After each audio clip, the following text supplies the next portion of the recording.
senor. What do we seek in this horrible place? Holy grail of edible artifacts, my friend.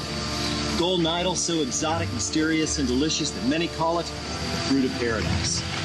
That's what we're looking for. It's close. It's real close. Senor, your back. Come on! Senor, I'll wait here. On second, Beautiful, aren't they? Bananas? Yeah. You've been trudging through this forsaken jungle for stinking bananas? Yes. Adios, senor idiot. Hey, Zapato, have you ever heard of those really, really big banana spiders? The ones as big as your head? Uh-huh. They say they can kill a man with one bite. You don't say. What do you ask? No reason. Adios. Adios, Zapato. I can sympathize with Zapato's disillusionment. After all, bananas are cheap, plentiful, and available year-round at every mega mart between here and the Temple of Doom. When you think about it, no other fruit, or food for that matter, has gotten under the skin of pop culture like the banana. Maybe it's the color, maybe it's the shape, the flavor, maybe it's the handy wrapper. But there is more to this jungle-born friend that meets the eye, much more. The banana, which takes many different guises, possesses culinary powers beyond your wildest dreams. In other words, the banana is a treasure well worth pursuing. Not to mention, seriously.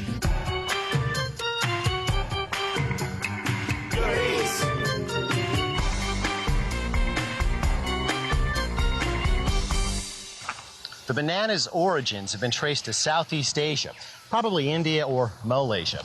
You know, according to Hindu legend, it was the banana, not the apple, that got Adam and Eve kicked out of paradise.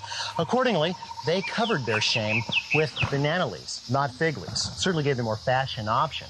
You can also turn this into a hat, a drinking cup, a cooking pouch, or a pterodactyl. But hey, that's another show.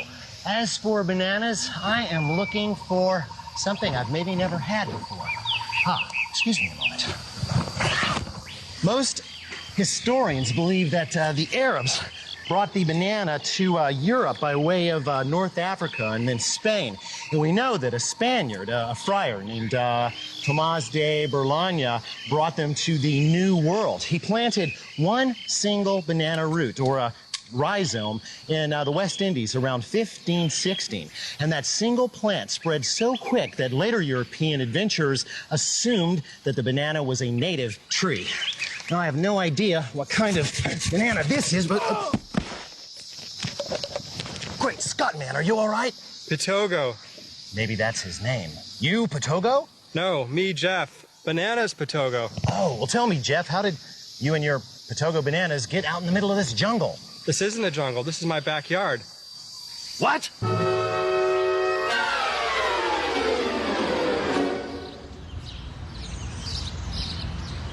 Jeff, thanks for the free Patogos and for not having me arrested. You know, bananas are 99% fat-free, high in fiber, vitamin C, and vitamins B6, and it is loaded with potassium, which is essential for regulating blood pressure and keeping your muscles strong and healthy. So it's no surprise that the banana is an essential part of some 400 million daily diets. In fact, the banana is the only staple food that is not a grain. By the way, bananas are always picked green and allowed to ripen off the tree. Sorry, herb. But more on that later.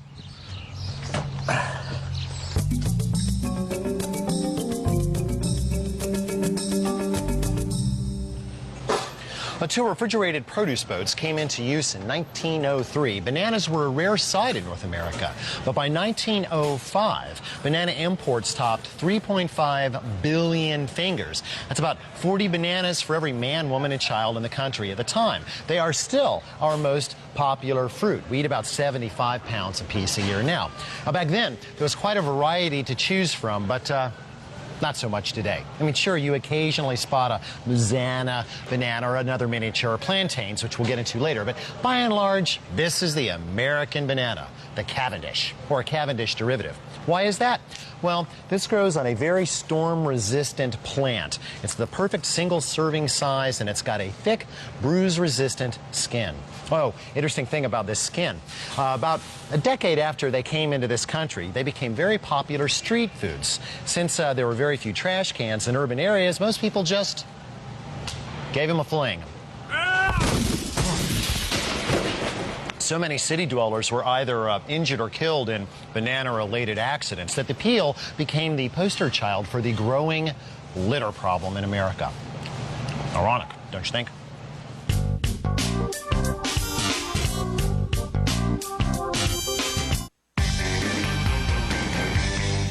Unlike most fruits, the banana actually tastes better when allowed to ripen off the tree. And this is a good thing when you consider the fact that bananas are harvested and shipped green and firm. Now, right now, about 50% of the carbohydrates inside those jackets are in the form of difficult-to-digest starches, which is why eating a green banana can leave you feeling not your best. But as those starches ripen, most of them are going to be transformed into easily digestible sugars like fructose, glucose, and sucrose, which is why bananas are often the first and sometimes the last solid foods we eat. Now, if you purchase a green hand, just leave it uncovered at room temperature until ripe. If you're in a hurry, slide it into a paper, not plastic bag. Plastic traps moisture, moisture begets mold, and mold is not good eats. Not on bananas, at least. If you happen to have a ripe banana or overripe banana laying around, toss it in. It'll provide ethylene gas, which will kickstart the ripening process. Packers use the same trick in their warehouses so that when bananas get to the grocery store, they look like this. They look good, but they're only mostly ripe, okay? This is what truly ripe bananas look like. Not very pretty. I mean, yeah, yellow, but there's a lot of brown there. They may not be the prettiest bananas you've ever seen, but they just might be the tastiest. Now, if you want to slow down the ripening process, once they reach this point, then just stash these bananas in the refrigerator.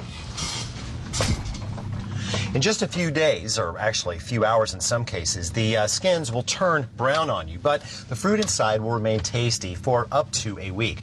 Now, don't think that you should try to cheat around this by sticking your bananas in the freezer, which is not to say that you should never put bananas in the freezer. Just don't put bananas in the freezer unless you plan on making ice cream. The first step to making the world's best banana ice cream, or at least the best one I've ever had, is to take 2 1/4 pounds, it's about 6 large bananas, and freeze them rock hard. Then take them out and put them in a bowl and let them thaw completely. I know, it seems kind of funny, doesn't it? I mean, why would you freeze something just to thaw it and freeze it again? Well, there is logic here. Let's just imagine for a moment that the cells inside of a fresh banana look like this. Big bags of water. Okay, now we put this into a freezer, and some of that water freezes, right, into something that looks kind of like this, right? Ice crystals, sharp, pointy ice crystals, okay? So when we thaw these bananas, we get cells that look something like this.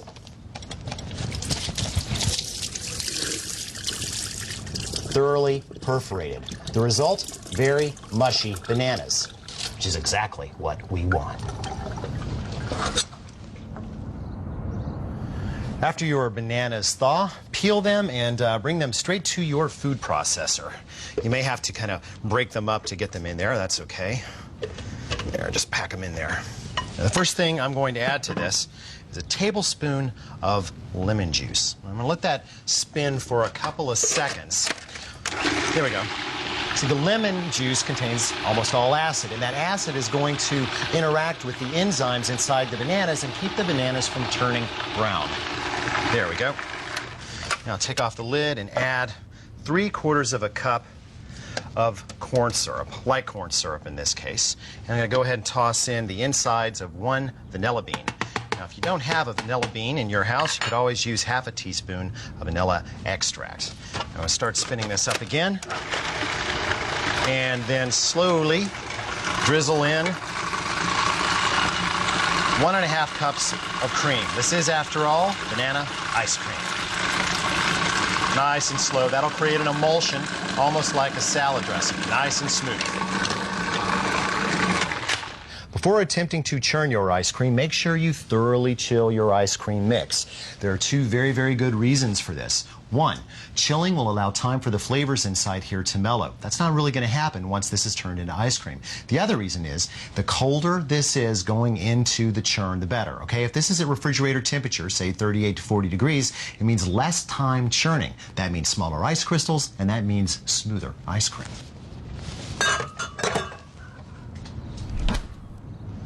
Oh, and this would be a really, really good time to make sure that your ice cream freezer's core is in the freezer. When the time comes to take your ice cream for a churn, make sure that the machine is running before you pour in the batter, or odds are the motor will bind up before you get anywhere. Now, what's so special about this is that the complex chemical composition of the bananas perfectly replaces the eggs that usually hold an ice cream together and provide it with a smooth mouthfeel. Now, this is going to set up really quickly because it's viscous, so don't wander away. Hear that? When your motor starts to struggle, you are done. The mixture has taken as much air as it can. Now, just fish out the dasher and then wipe off the excess. Or if you don't really want to wipe off the excess, just take your time going to the sink. Okay, so that really doesn't happen that fast, but hey, this is television, you know what I mean. This is not by any means ready to serve. It still has to harden. So I'm going to move this into a container, plastic container, and it's going to go into the freezer for a minimum of 3 hours. 6 would be even better. Your patience will be rewarded. And make sure that your lid is tight fitting, because this stuff is full of fat, and fat will attract some funky flavors in the freezer if you're not careful.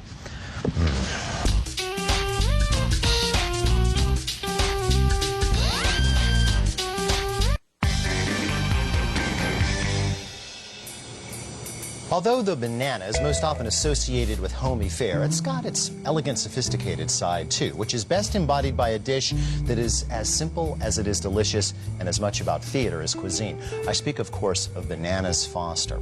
Now, to properly prepare this at tableside, you're going to need either a portable butane burner or its safer, if not less glamorous cousin, the humble hot plate, which I am going to set to medium-low heat. Atop that, you will need a wide, heavy skillet. You'll also need a spoon and some turning and stirring tools. A waiter would just use a couple of forks like this. As for the software, you will need 2 slightly underripe bananas, sliced in half lengthwise. I like to leave the peel on to the last minute to prevent browning.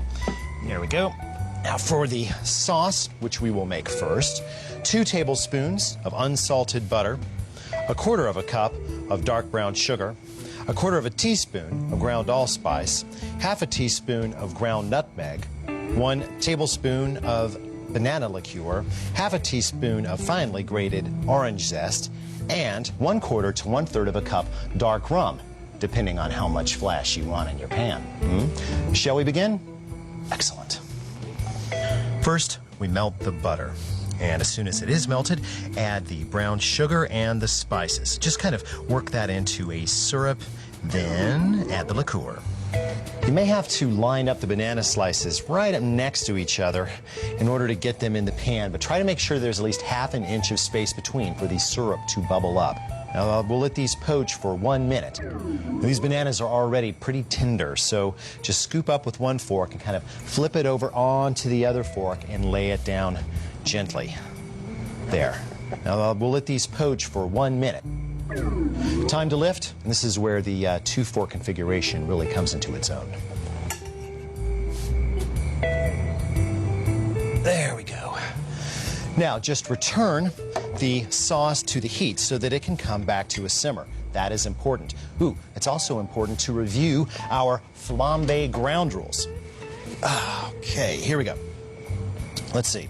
Number 1, no loose clothing. Check. Number 2, if you've got long hair, tie it back or wear a hat. Check. Number 3, since you never know how high the flames may go, do not hold your head over the pan. Check. Number 4, when working on an open flame, be sure to turn off the flame before adding the alcohol. Otherwise, it could evaporate, jump over the side of the pan, and Number 5. Oh, always use a long stick-style lighter or a fireplace match. Okay, 6. Have a lid standing by just in case things get out of hand, which, if you've observed the first rules, won't happen. Now, make sure you have one of these around in case things really get out of hand. Oh, and here's my favorite rule. Remember, the dimmer the lights, the flashier the show. Lights! Ah, the sauce is most certainly back at a simmer. So, we step back, we pour in the alcohol, and ignite. There. Now, the more fiercely the liquid is boiling when you light it, the more flames you're going to have. So make sure that this is at least at a simmer. And swirl until the flames go out. I'll let this cook for about another 30 seconds, just so that the sauce can tighten up a little bit. There we go. Lights! The final touch, the zest. Just stir that in. That'll add a little fragrant kick. And sauce your bananas. 2 to 3 spoonfuls being traditional. There you go. Now, I have to tell you that sometimes I make this up for breakfast and serve it over waffles. And, of course, adding some ice cream to that wouldn't be a bad thing at all. I'm just going to try it, okay? Thanks to the growing popularity of Cuban, Caribbean, and Latin cuisines, most American megamarts now carry plantains. Now, unlike its cousin, the Cavendish, the plantain has a tough, rubbery skin. So, to peel, cut off one end, cut off the other end. Then make a shallow incision down one side, and then repeat on the other side. Now, just take your thumb and squeeze under the edge and peel it right off. Now, as for the flesh, it stays starchy even when the plantain is ripe. And that's why they're usually cooked like other starchy vegetables. You can bake them, you can boil them, saute them, braise them, or you can fry them. That had to hurt. Ugh.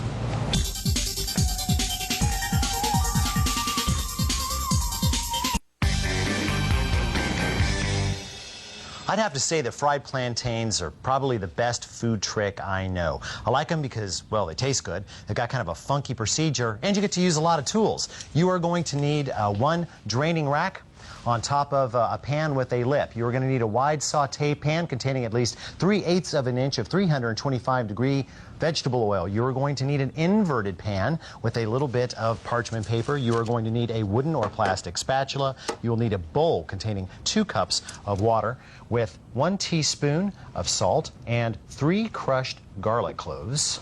You're going to need a tea towel or a little pad of paper towels. And last but not least, you are going to need some plantains. We have 2 of them here cut into 1-inch medallions. All of them go straight into the oil.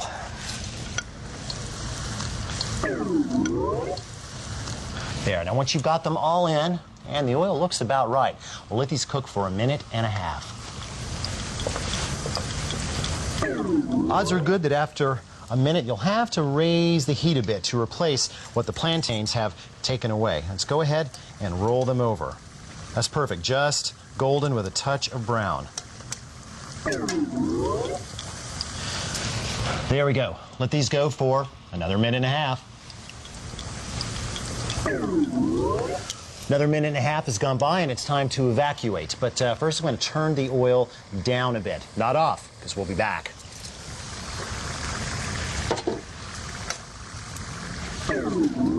Now when you've got everything out of the oil, take your spatula, put it right on top of each piece, and mash. You're looking to flatten it out to about half its original height. There we go. Now as soon as you mash a few, move them to the water for a quick soak. After at least 1 minute of soaking, take the plantain pieces out to a towel or paper towel so that they can dry, and we'll pad them dry in a moment. When your oil gets back to between 325 and about 330, you are ready to reintroduce the plantains into the oil. That's right, they're going to get fried again. Just gather them up and drop them in.